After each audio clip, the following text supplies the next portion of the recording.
my God, another Battle Royale game. I thought that there would be no more. No, there's always going to be more, and I'm always going to try them. And this one, surprisingly, wow, they have some really good ideas. And I don't mean it in the sense that, like, Realm Royale had some really good ideas, but it's, you know, it is what it is. I mean, this one kind of had a good first impression on me. I grew up playing Call of Duty. I started my channel playing Call of Duty. I moved to Counter-Strike. I love both of those games, even though I don't really play them anymore. And those types of shooters, that feeling when you're in the game, when you're shooting, when you're engaged in combat, it's important to me. And that's why I tend to gravitate towards first-person shooters. Shooters with a smooth mechanic and really good movement and crisp aiming. Not quite Quake twitchy, but, you know, overall it has to feel good when you play. Islands of Nyne surprisingly does that. Now, I'm going to go through the gameplay, and then I'm going to tell you about the extra features that they've added in on Alpha that are better than any of the other Battle Royale games. And then when we move from there, I'll give you my thoughts on it. But the overall feeling of this game, while it is an alpha and it costs $25, which is too much for this game right now as it stands, you know, I'm doing my duty here, and I'll try it out for you guys. So let's talk about what's important when you play a new game, right? It needs to be easy to pick up. It needs to feel familiar, yet you gotta be interested in getting better at it. So when I first looked at somebody playing this like Shroud, I was like, what the fuck am I looking at? The inventory system is something I've never seen before. The movements kind of seem weird. I'm not really sure what's going on in terms of like how quick the time to kill is, the shields, etc. It's all pretty standard. You start with a base 100 health. You can get shields and armor that boosts that up to, I believe, 200 health. You have your various hierarchies of weapons with pistols, SMGs, shotguns, assault rifles, DMRs, and snipers. You spawn with a knife, and loot is on the ground. Go run, pick it up, and you're good to go. What was confusing is that when you're in the game, there's a whole lot of shit going on when you hit tab. In fact, you only start with 2 weapon slots, but you can grab an item that lets you have 3. All guns are unloaded on the ground, so when you pick them up, you have to reload them before you fight. That's pretty standard. You can only carry 3 attachments in your inventory at all times. Now, you can equip more than 3 total per weapon. You can equip more than 3. You can have 9 total and 3 waiting. But you can't pick up any more than that. That means if you want 3 sights or 3 silencers or 2 silencers and a sight, great, you can do that. But as soon as you try and pick up one more, one of them's getting kicked out. So that was an interesting mechanic to me.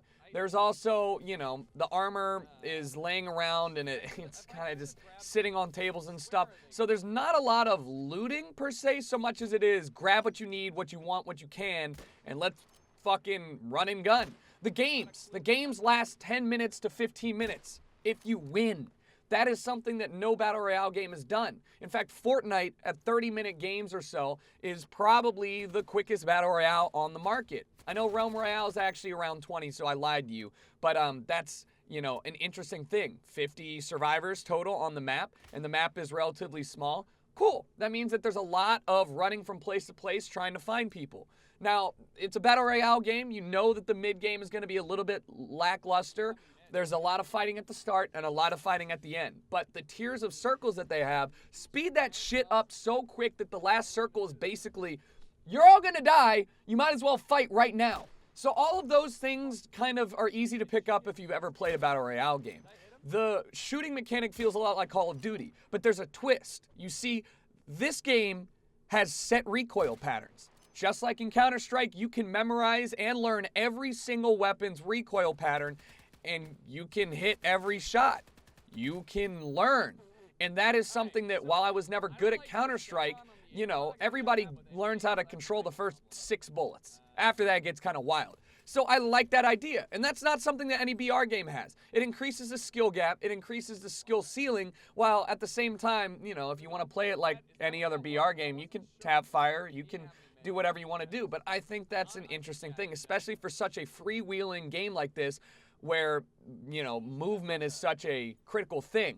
You're not going to really have a lot of time to sit still and, you know, do a full clip worth of recoil control unless the guy is just terrible.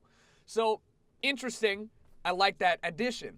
Now, I don't know about any of the, benefits of suppressors or shit like that because I haven't looked into it, but it seems like they just kind of muffle the sound, as you'd expect. The tracer rounds that come out of the guns are fucking huge, so it's pretty easy to tell where you're getting shot from, but the time to kill is so short that if you're caught out, you're probably in a bad spot.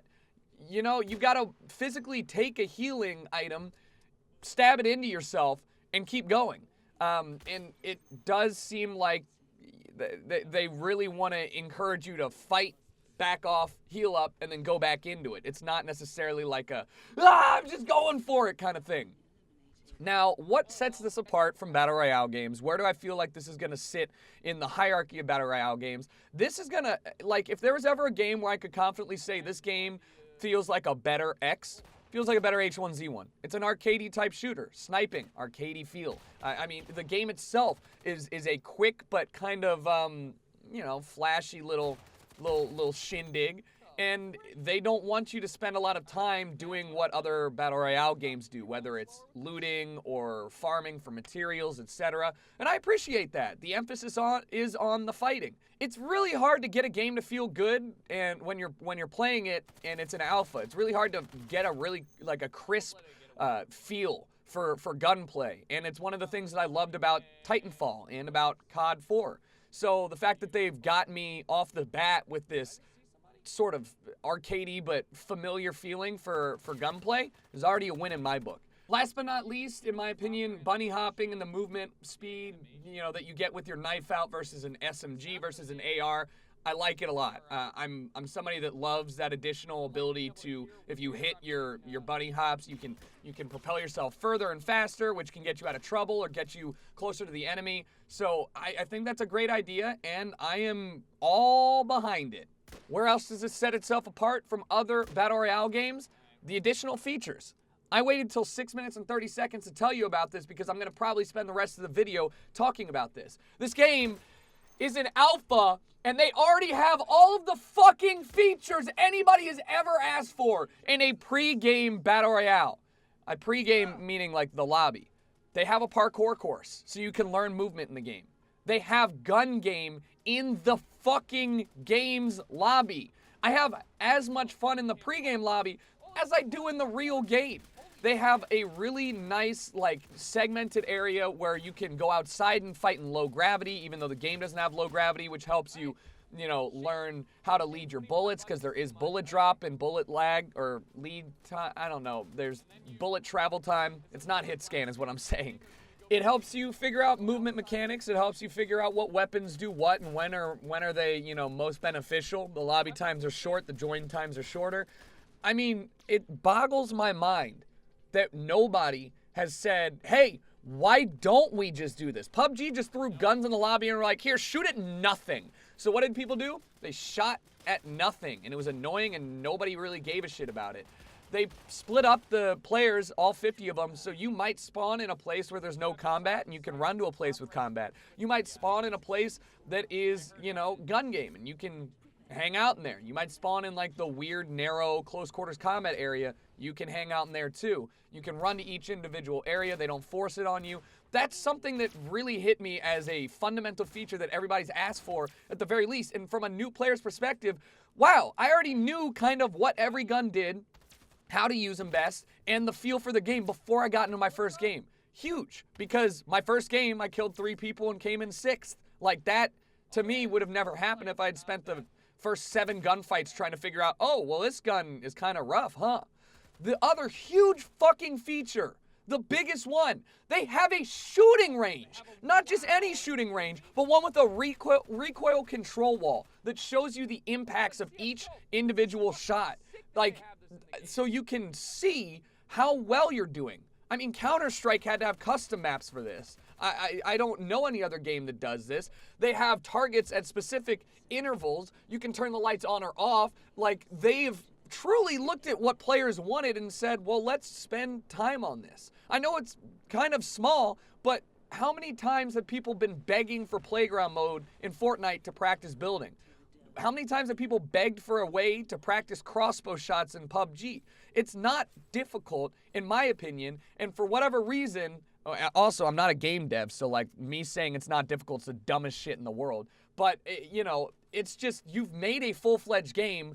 How about, I don't know, you spend like a couple weeks just making a small area inside your own personal lobby. I think the issue honestly has to do with server space, but I don't understand why you can't do a hosted private server on your own accord. But hey, what do I know? So overall, I have pretty high hopes for this game as it comes out and develops. I don't think that it's worth 25 bucks. I do think, however, that if you love Battle Royale games and you're willing to put up the money, you're going to enjoy it. In fact, very rarely do I say, I think I'm going to play this alpha game again. I'm going to play this alpha game again, and I'm going to try and get a little bit better at it so I can give you guys some better gameplay footage. But 2 thumbs up, feels pretty good, man. I'm liking the fact that this is kind of a newer, futuristic take on the Battle Royale series with generally similar mechanics, but overall different feel. So, like I said, hopeful for the future. Thank you guys for watching. Enjoy yourselves. If you liked the video, hit the follow button or sub button, whatever it is on this website. And hopefully I'll see you guys around for some more bullshit.